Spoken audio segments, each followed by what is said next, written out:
Welcome to episode number 25 of Reimbursement Readiness, Business Tips for Wound Practice, presented by Kathleen and friends. As you know, my reimbursement friends and I are always willing to discuss reimbursement-related topics that you, our valued listeners, request. Because so many wound and ulcer management professionals are failing payer audits due to a lack of documented medical necessity. Many listeners have requested us to provide the specific documentation that payers expect to find during audits. To address this topic adequately, we need much more time than is allotted in podcasts. Therefore, we decided to break the topic into parts. You know that we release a new episode of Reimbursement Readiness every other Thursday. And starting today, which is the second episode of the month, the Wound and Ulcer Management Audit Readiness series of podcasts will begin. Then, for the next couple of months, this Audit Readiness series will be continued on the second episode of each month. Because she has extensive audit experience, I invited Donna Cartwright to present the Audit Readiness series. Welcome, Donna. Please take a moment to share your auditing experience with the listeners. Hi, everybody, and welcome to another fabulous episode from our Reimbursement Readiness team. And of course, I'm kicking off today with some wound ulcer management audit readiness issues that I have found in my auditing practices that I wanted to share with you. Part one is going to specifically deal with documentation issues that I have seen arise out of the history and physical documentation. So I wanted to share that with all of you. So hopefully you can beef up your documentation to make sure that you're meeting the needs that the auditors will be focusing on.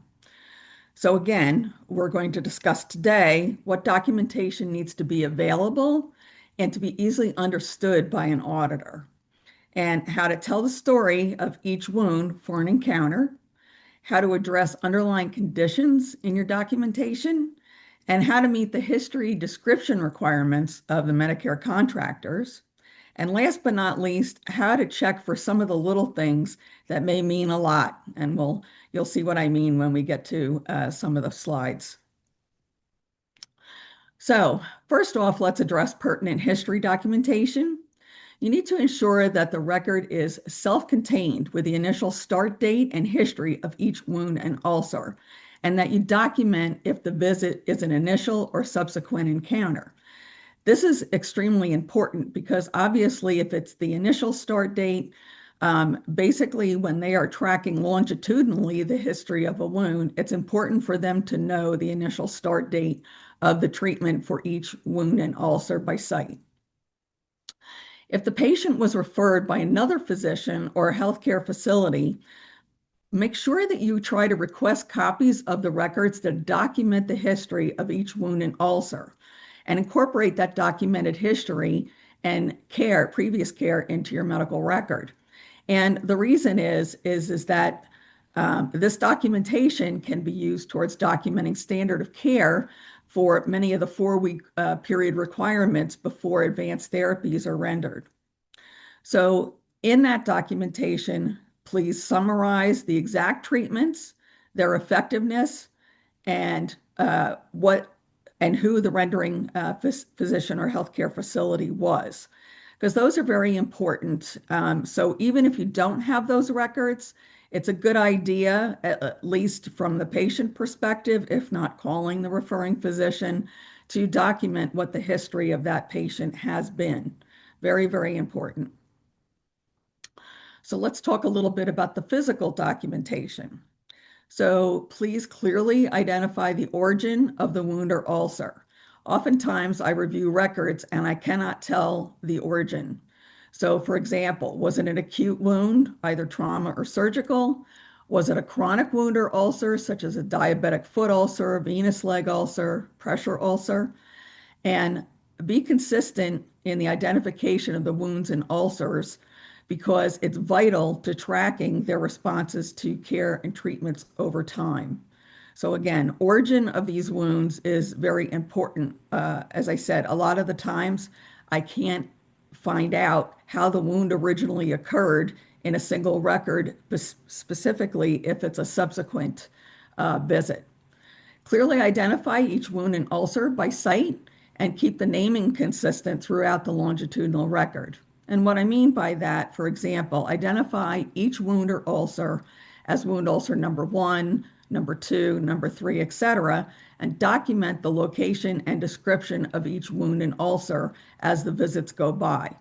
Again, this helps an auditor follow the treatments as they follow the records. So when documenting the physical exam, I want you to try to please be consistent. Many records document that the patient is being treated for a wound and ulcer, but the body system review says the integumentary system is unremarkable. And of course, like that really doesn't make too much sense. And that is what I mean by little things mean a lot.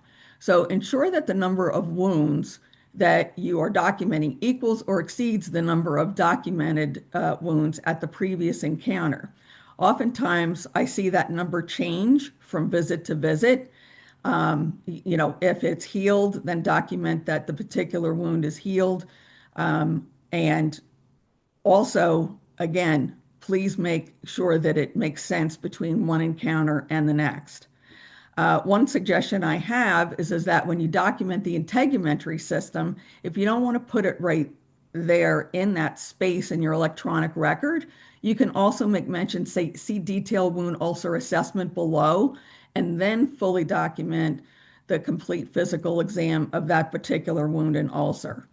That's really, really important because oftentimes I see unremarkable or not applicable in terms of the integumentary system review. So again, that clearly doesn't make any sense, and that's a little thing that auditors can pick up on. So next I wanted to discuss a little bit about the underlying conditions and new problems documentation. Document any underlying conditions that have an impact on the wound ulcer healing process and describe how they are currently being managed by any other provider, such as a cardiologist, general practitioner, endocrinologist, and please include that provider's name. They do follow through your ID numbers, your interaction with a single Medicare patient, so it's important to document that you are in communication with the patient's other specialists. And next, document any new problems identified and how they were managed at each visit and or treated. So examples of those new problems might be an infection, cellulitis, congestive heart failure, renal failure, diabetes, vascular disease, surgical complications, graft failures, and so forth. It's extremely important to include those in the description because they describe the severity. Also important is to document any mobility issues that the patient has, such as hemiplegia, either they're wheelchair or bedbound, and so forth. These status conditions often have an impact on the wound healing and should be included later on in your documentation as a problem that affects the patient's ability to heal with the different therapies that are being rendered. So again, standard of care documentation, as most of you know, must be documented at every visit. It must contain the description of each specific therapy that's provided, the results of each of those therapies, the name of the provider who performed the therapy, so whether it's the physician, the podiatrist, the nurse practitioner, and so forth. The name of the provider who performed the therapy must be included. And if the standard of care fails for 4 weeks, document exactly what failed and state why you selected a specific more advanced therapy, such as HBO, application of a CTP, or application of PRP, and so on. This serves as medical necessity documentation for your selection of therapy. So that is extremely important, as Kathleen said earlier, to assist the auditor in identifying the medical necessity for the selected treatment. Document the results of any advanced therapy that was provided from the previous encounter. Oftentimes, the subsequent encounter is documented cold with no history and does not give results of anything that was done prior to. It's important to at least summarize the previous therapies that have been provided from those previous encounters, because that helps tell the story of how that wound has progressed. And clearly document any changes in therapy from the previous encounter. When we do talk about plan of cares, obviously your plan of cares will be updated to understand and document the changes in therapy from the previous encounter and any new therapies that have been ordered. And last but not least, please do not clone documentation. It's a very easy thing to do with electronic health records, but it is a sore spot during the course of audits. And most electronic health records, you need to beware of these pull-throughs, as they're called, especially of discontinued medications and resolved conditions that have absolutely no impact on the current encounter. So electronic records often pull forward every diagnosis the patient ever had, as well as any medications the patient ever took from the beginning of time. So, while yes, it's nice for it to be there. However, you need to be sure that it is known when these things are resolved and not resolved. Oftentimes, coders pick up things from the history documentation, and usually they will try to match it with a medication to show that it's actually being treated. So that matching is very important as you're documenting. If possible, in your electronic health system, disable that pull-through function on your electronic record and only document the conditions and medications that pertain to that current wound or ulcer encounter. And it can be other chronic conditions that are impacting the care, and of course, those conditions that are affecting the patient's ability to close the wound. Sometimes those pull-through conditions that are not currently being treated can artificially inflate the severity of a patient. So you also need to be careful. You don't want to be doing that with these patients. So some final thoughts. I want you to go back and take a look at your history and physical documentation. Make sure that you have captured the issues that I have told you about. And then also, I've generated a checklist that you will be able to print, and that will assist you in going through and doing a self-audit on your own history and physical documentation. And the other thing is just be sure to remember that each record is self-contained. And many times, the history does not give a full history of what happened to that wound and what the treatments were.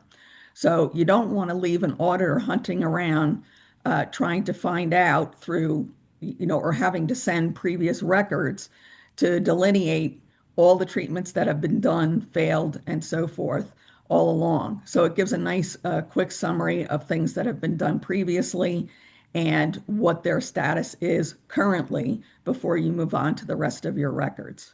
So I thank you for joining us today. And if you have any questions or want to request additional topics, please email Kathleen at her email address below.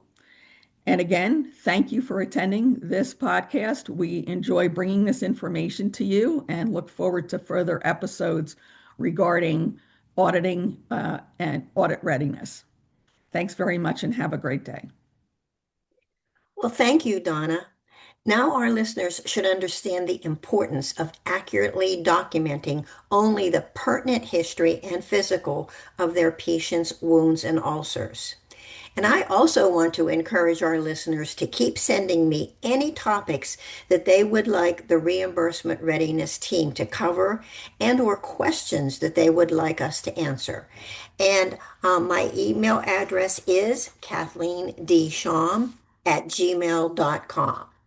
Once again, thank you, Donna, and thank you to our loyal listeners. Without you, Reimbursement Readiness would have no purpose.